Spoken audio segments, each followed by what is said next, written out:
Olá pessoal, tudo bem? Eu sou a professora Elisângela. Estou aqui para falar um pouquinho da unidade 1, onde nós trabalhamos a importância da gestão de pessoas no mundo globalizado. Olha só que tema legal, né? E a gente trabalhou nessa aula um pouco sobre os conceitos e tendências atuais na gestão de pessoas. Nós também falamos um pouco sobre as dificuldades da gestão de pessoas em um cenário de competitividade. Isso é uma grande verdade, viu? E também nós finalizamos falando sobre a importância do planejamento estratégico de gestão de pessoas como diferencial nas organizações. Então, o princípio de gestão de pessoas é pensar que gestão de pessoas não é mandar, não é apenas mandar, né? Mas é estabelecer alguns elementos principais para que se possa ter uma compreensão geral que gerir pessoas é trabalhar estrategicamente, né? Então, estabelece-se as premissas de fato, as premissas de valor, qual o professor trabalhou na disciplina muito bem, né? Exposto. E também pensar nesse ambiente sistêmico que nós vivemos. Cada dia mais as empresas estão se modernizando e trazendo essas novidades para o mundo corporativo e também para a gestão. E é importante que o profissional que vai trabalhar em qualquer área do conhecimento, ele possa ter noção de que ele precisa estar sempre se atualizando, sempre estudando e vendo que tendências são essas que estão acontecendo no mundo corporativo, né? Então, gerir pessoas é muito mais do que mandar, né? É estabelecer estratégias e ser assertivo nessas estratégias, estar sempre revendo, analisando, fiscalizando, olhando de que forma essas estratégias estão impactando realmente a organização, né? Isso é bastante importante. Então, o que seria então uma política organizacional? A gente foi falado também na aula, né, que são diretrizes e ações norteadoras no contexto organizacional. Então, estabelecer essas políticas e entender como elas vão funcionar dentro de uma empresa, de uma organização, principalmente quando se trabalha com pessoas, é muito importante. Ou seja, há necessidade de trabalhar uma atuação estratégica, né? Algo que deve ser estudado mesmo, não é algo que você faz de qualquer maneira e sem ter base científica, né?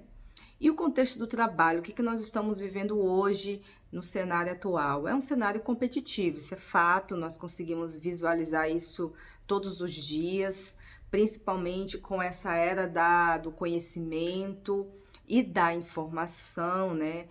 Principalmente dentro desse contexto agora da automação, inteligência artificial, e o que isso está trazendo de consequências para a nossa sociedade? Muitas, muitas consequências, né?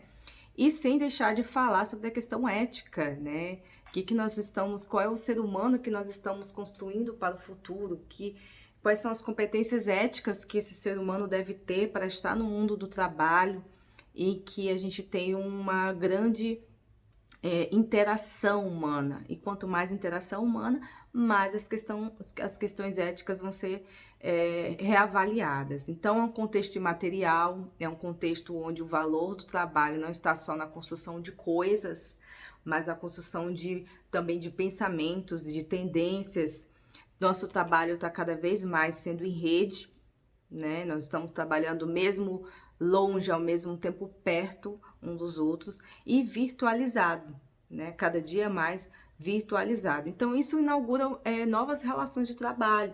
A gente não pode mais falar de trabalho como nessas relações como se nós estivéssemos falando na fábrica do século XIX na Inglaterra. Isso mudou muito essa relação de trabalho, esse elemento dessas relações, de que forma nós vamos lidar com elas, elas estão mudando cada dia mais. Então, quais são essas novas premissas do trabalho, né? Nesse contexto do trabalho, nós temos a delegação, participação, trabalho em equipes. Hoje é muito importante você saber trabalhar em equipe e de que forma trabalhar em equipe. E também novos sistemas de recompensas, né? Acho que isso é importante perceber que não é só o valor do dinheiro e do salário que entra em consideração, mas muitas outras coisas estão aí em voga. Então, falar nesse contexto, qual é a ideia dessa gestão? que gestão de pessoas deve ser vista, deve ser colocada em prática. É uma gestão estratégica. É uma gestão que leva em consideração a política da empresa, que leva em consideração os resultados e também entender que é importante olhar para a qualidade de vida dessas pessoas que estão aí na sua organização, entender as necessidades coletivas das pessoas, não olhar só o lucro, mas essa necessidade também de entender o outro, ser cada vez mais sensíveis às necessidades dos outros e visualizar à frente, ter um olhar à frente, que é o olhar dos desafios, né? Esse realmente é os nossos grandes desafios da sociedade moderna, né? Construir novas competências e olhando sempre do humano para o humano, é o ser humano que está ali e aquele que recebe também é outro ser humano, né? Então tem muitas outras coisas na aula, eu espero que vocês aproveitem essa unidade porque tem muita informação boa e interessante, principalmente os mapas estratégicos, né? Tenham um bom aproveitamento e vejam todo o material que é riquíssimo, tem muita coisa boa e interessante. E nós estamos aí no ambiente virtual para tirar as eventuais dúvidas, eu como professora titular e também os tutores que estão aí para contribuir com a sua aprendizagem. Então, nos vemos na próxima unidade e até mais!